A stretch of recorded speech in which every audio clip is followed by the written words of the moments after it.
রাজধানীর করাইল বস্তিবাসীর দীর্ঘদিনের সমস্যা যেন আর কাটছে না। বাসস্থান, শিক্ষা, চিকিৎসা ও নাগরিক সুযোগ সুবিধার অভাবে বছরের পর বছর মানবতার জীবনযাপন করে আসছেন এখানকার মানুষ। এরই মধ্যে সাবেক প্রধানমন্ত্রী বেগম খালেদা জিয়ার মাগফিরাত কামনায় আয়োজিত দোয়া মাহফিলে বিএনপির চেয়ারম্যান তারেক রহমানের দেয়া প্রতিশ্রুতি নতুন করে আশার আলো দেখাচ্ছে করাইলবাসীকে।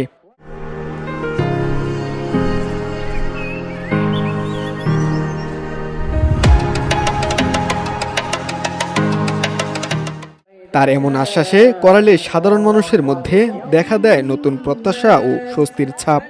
মানে অনেক বছর ধরে আমার খালেদা জিয়ার ছেলে তারেক ভাই আসতেছে, আমার খুব আনন্দ লাগতেছে। দেখেন কতটা ভালোবাসা তাদের ভিতরে, তারা 12টা 11টার আগে অর্ধেকটা করে ফলাইতেছে, পূর্ণাঙ্গ করতেছে শুধু বেগম খালেদা জিয়ার দোয়া মাহফিল এবং তারেক রহমানের ভালোবাসা।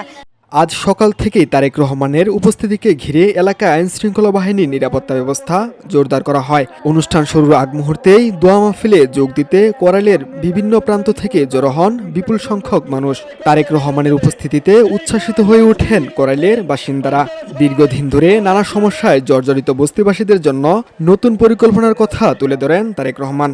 আপনাদের এই এলাকার সন্তানকে আপনাদের সহযোগিতা করতে হবে, আপনাদেরকে আমার পাশে থাকতে হবে। আপনারা যদি আমার পাশে থাকেন, আমরা যদি একসাথে ঐক্যবদ্ধ থাকি, ইনশাআল্লাহ ইনশাআল্লাহ এই এলাকার সমস্যার সমাধানগুলো আমরা ধীরে ধীরে শেষ করে ফেলতে পারবো।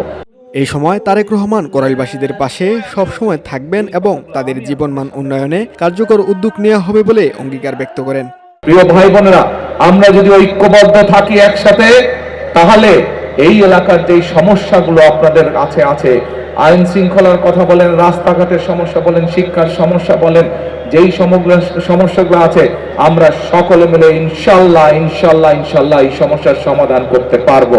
আপনাদের কাছে থেকে কেউ যদি জোর করে এই কারেন্ট বিল, পানির বিল, গ্যাসের বিল জোর করে নিয়ে থাকে, এই যে একটু আগে একটা পরিকল্পনার কথা বলেছে, ইনশাআল্লাহ আল্লাহর রহমতে সেই পরিকল্পনা বাস্তবায়ন করতে পারলে, আল্লাহ যদি রহম করেন, আল্লাহ আমরা বাস্তবায়ন করতে পারলে কেউ জোর করে আপনাদের কাছ থেকে কিছু নিতে পারবে না।